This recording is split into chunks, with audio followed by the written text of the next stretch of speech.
ကိုလင်းဝဖြူမင်္ဂလာပါဗျာမင်္ဂလာပါဒီနေ့အချိန်ပေးပြီးတော့လာပြီးတဲ့အတွက်အများကြီးကျေးဇူးတင်ပါတယ်ဟုတ်ကျေးဇူးတင်ပါတယ်ကျွန်တော်တို့ဒီမှာဒီနေ့ Chinese ကားထဲမှာเนาะ Chinese ကားထဲမှာဒါကျွန်တော်တို့ Cash Talk ရဲ့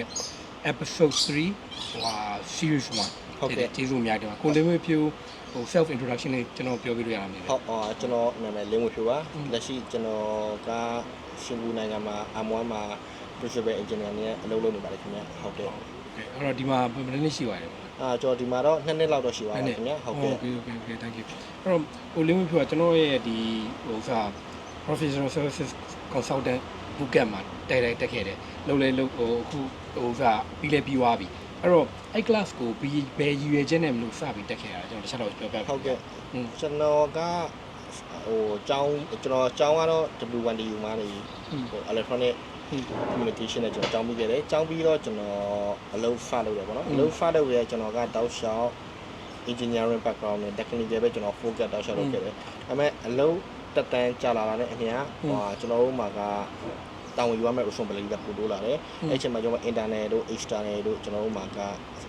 customer တွေ stakeholder တွေ client တွေ communication တွေလာအဲ့အချိန်မှာကျွန်တော်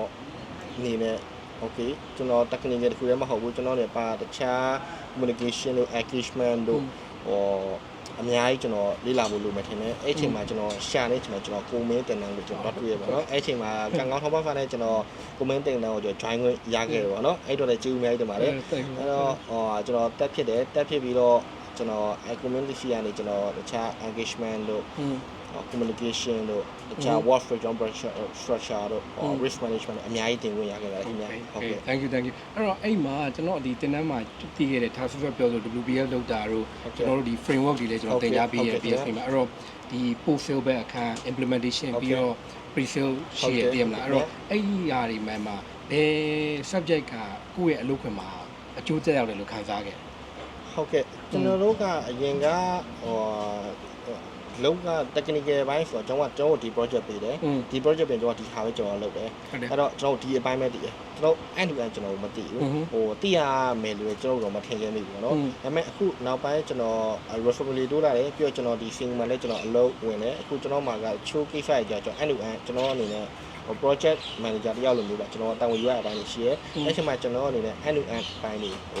တည်ဖို့လိုလာပြီပေါ့နော်အဲ့ချိန်မှာ comment တင်တဲ့မှာကျွန်တော်တို့ comment တစ်ချက်ကျွန်တော်တို့တင်ပေးတယ်ဒါလည်းဆိုကျွန်တော်တို့က pre engagement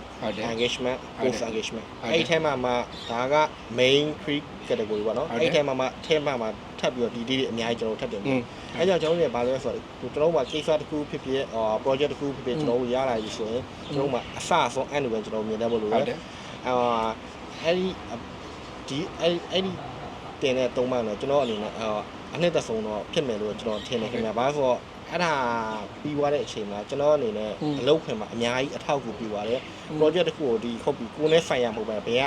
end to end အစားဆုံးကျွန်တော်မြင်လာတယ်ပြီးတော့ကျွန်တော်ကြားထဲမှာကျွန်တော် comment တော့ work breakdown structure တွေ escalation method တွေ risk management တွေပြီးတော့ checklist တွေကအစားကျွန်တော်အကုန်တကယ်တည်းအသုံးချခဲ့ရတယ်ပေါ့နော်အဲ့တော့ကျွန်တော်အနေနဲ့တကယ်ကိုအသုံးဝင်တဲ့တင်တန်းနဲ့ကျွန်တော်အနှစ်သက်ဆုံးတင်တန်းလို့ကျွန်တော်ပြောပါတယ်ဟုတ်ကဲ့ thank you ပါဟိုကကြတော့ framework ကိုကျွန်တော် ADT ကိုလေမှတ်မိတာဟုတ်ကဲ့ခင်ဗျ assessment ရယ် design ရယ် transform operate ရယ်အဲ့ကောင်ဘယ်လိုလဲသုံးပြရလဲကျွန်တော်သုံးပြရခင်ဗျအဲ့ဒါအပြင်အဲ့ဒါလည်းသုံးပြရပြီးတော့နောက်တစ်ခုနဲ့ကိုမင်းကျွန်တော် paradise လုပ်တဲ့အခါတွေဘာလို့အလုပ်ခင်မှာကျွန်တော်ကကြတော့ခိုင်းရ priority ခွဲဖို့ကလိုတယ်ပေါ့နော်ဘာလို့ကျွန်တော်တို့မှာကtime က limited ဖြစ်တာဟုတ်တယ်ဒါပေမဲ့ကျွန်တော်ဆိုခိုင်းရအလုပ်တွေက project တွေက3-4 ခုလာတယ်အဲ့ကျရင်ကျွန်တော်တို့ prioritize လုပ်ဖို့အရေးကြီးတယ်အဲ့မှာကိုမင်းပြောတဲ့ structure တွေ framework တွေ structure တွေrisk management ကျွန်တော်အသုံးချခဲ့တယ်ပေါ့နော်အဲ့တော့ချို့ဒီပြီးခဲ့တဲ့ပြီးွားတင်းနေပြီးွား6လလောက်ရှိပါတော့အဲ့ကျင်းမှာကျွန်တော်တိကျအသုံးချခဲ့တော့ကျွန်တော်အနေနဲ့တိကျတာ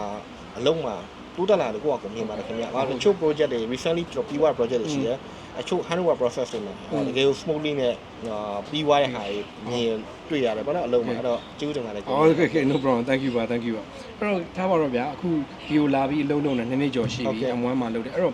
့ဒီမြန်မာပြည်ကနေပြီးတော့ဒီကိုအလုပ်လျှောက်တဲ့ခါမှာဘယ်လိုမျိုး challenge တွေကြုံခဲ့ရလဲအဲ့ဒါလေးရောတစ်ချက်ပြောပြပေးလို့ရလားမလဲဟုတ်ကဲ့ခင်ဗျာရပါတယ်ဘာလို့လဲchallenge ကတော့အများကြီးပါနော်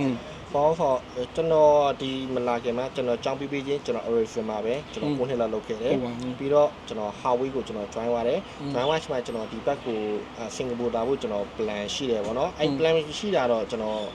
ကြာပါပြီဟိုအရင်ကတည်းကတစ်ချိန်ငါ multi-culture ဖြစ်တဲ့စင်ကာပူလိုနိုင်ငံမျိုးမှာကို career development ကော future တော့ကောလာအလုပ်လုပ်ချင်တယ်ပေါ့နော်အဲ့တော့ကျွန်တော် plan တယ်ပေါ့အဓိကကနံပါတ်1အနေနဲ့